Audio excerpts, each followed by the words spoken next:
Москвадан Казакстанга 5 пересадка үйүңүздөрдөн барып алып кетебиз. Кирди чыкты кылабыз жана жолдо документтериңиздерге да жардам беребиз. Машинабыз таза жана ыңгайлуу. Сиздерди жолдо чарчатпай, аман эсен алып барып келет. Сиздердин кызматыңыздарда өз ишин мыкты билген тажрыйбалуу Эрнис. Андыктан төмөнкү номерлерге чалыңыздар, жазыңыздар. 89 296 544 564 89 250 17 16 16.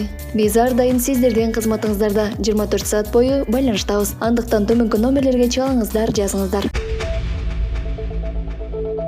7 январдан тарта мигранттар Россияда иштей баштаганын Ички иштер министрлигине кабарлашы керек. Россиянын Ички иштер министрлиги 2024 жылдын 7 январдан тарта бардык чет элдиктер жана жарандыгы жок адамдар Россияда патент алууда же жумушка орношууда толтурушу керек болгон билдирүүнүн формасын бекитти. Бул тууралуу РИА Новости жазды. Патент алган чет өлкөлүк жарандын же жарандыгы жок адамдын эмгек ишмердүүлүгүн жүргүзгөндүгү жөнүндө билдирүү патент берилген күндөн тартып 2 айдын ичинде Россиянын Ички иштер министрлигинин аймактык органына көрсөтүлөт деп жазылган документте. Билдирмени кол менен же компьютерден орус тилинде толтурса болору айтылды. Ага эмгек келишиминин же аткарган жумуш келишиминин көчүрмөсү тиркелүүгө тийиш. Андан соң документ почта аркылуу же кагаз түрүндө Ички иштер министрлигинин аймактык бөлүмүнө берилет. Документти мамлекеттик кызматтар порталы аркылуу электрондук форматта тапшырса болору кошумчалады. Буйрук ушул жылдын 7 январында күчүнө кирет. Булак Спутник KG. Аянтка жогорку кеңеш бекиткен туу эмне үчүн илинген жок? Президенттин маалымат кызматы жооп берди. Бишкек шаарындагы борбордук аянтка илинген туу коомдук талкууну жаратып, көпчүлүктүн наразычылыгын жаратты. Анда жарандар жогорку кеңеш бекиткен эмес, башка желек орнотулганын айтышкан. Буга байланыштуу бүгүн 3 январда президенттин маалыматтык саясат кызматынын башчысы Дайырбек Орунбеков Фейсбуктагы баракчасы аркылуу билдирүү калтырды. Анда Орунбеков жогорку кеңеш кабыл алгандан кийин министрлер кабинети толуктоо менен акыркы вариантын токтоо менен беките турганын айткан. Мындан сырткары мурда нурлары түндүккө тийбей турган болсо, азыр 40 нуру түндүккө тийгизилип бириктирилгенин билдирген. Элдер жаңы жыл тосуп, жакындар менен жолугуп, жакшы тилектерин айтып жатса, айрымдар жылдын алгачкы босогосун жалган маалыматтарды таратуу менен баштап жатышат. Аянттагы туунун бир нуру бүктөлүп калган учурун сүрөткө тартып алып 39 эле болуп калыптыр деп. Туунун 40 нуру бар, бекитилген нускасы боюнча жасалып жатат. Ар кандай кырдаалдан кыйкым издегендер го мейли.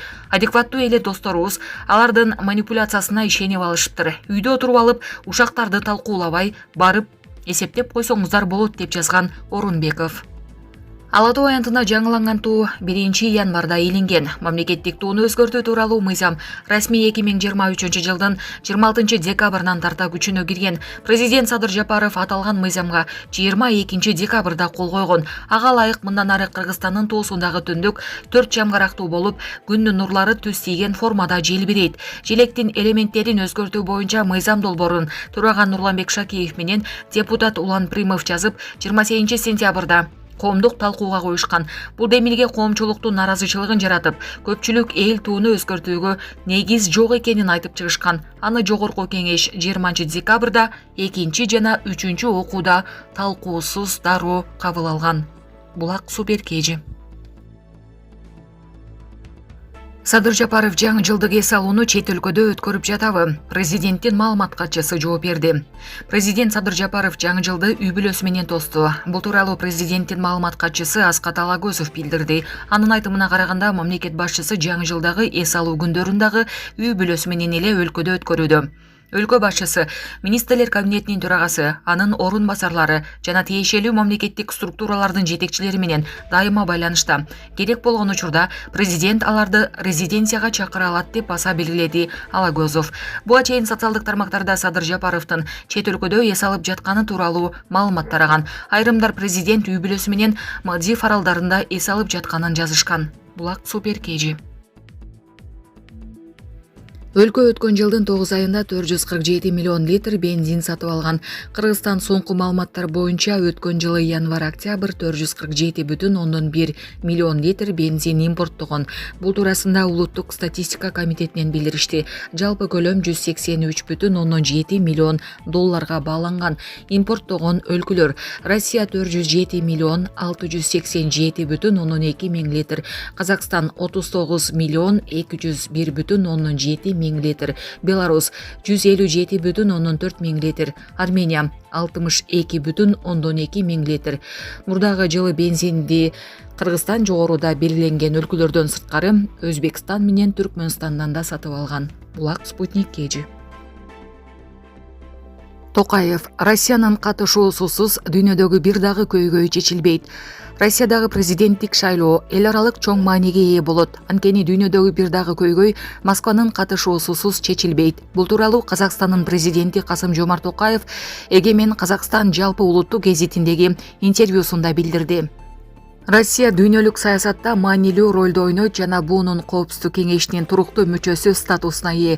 Президент Владимир Путин дүйнөлүк күн тартибин аныктаган лидер дүйнө жүзү Россиянын пикири менен эсептешет. Анын катышуусусуз бир дагы дүйнөлүк көйгөй чечилбей турганы факт, деди Токаев. Ал жаңырган жаңы жылда шайлоо кампаниясы РФ эле эмес, АКШ, Азербайжан, Улуу Британия, Индия жана башка көптөгөн өлкөлөрдө өтөрүн, ошондой эле Европарламентке шайлоо болорун белгиледи. Токаевдин айтымында Россиядагы президенттик шайлоо эл аралык чоң мааниге ээ болуп, дүйнөнүн көңүлүн бурат. РФ президентин шайлоо 2024 жылдын 17 мартына белгиленген. Шайлоо 15-17 март аралыгында өтөт. Булак Спутник KG.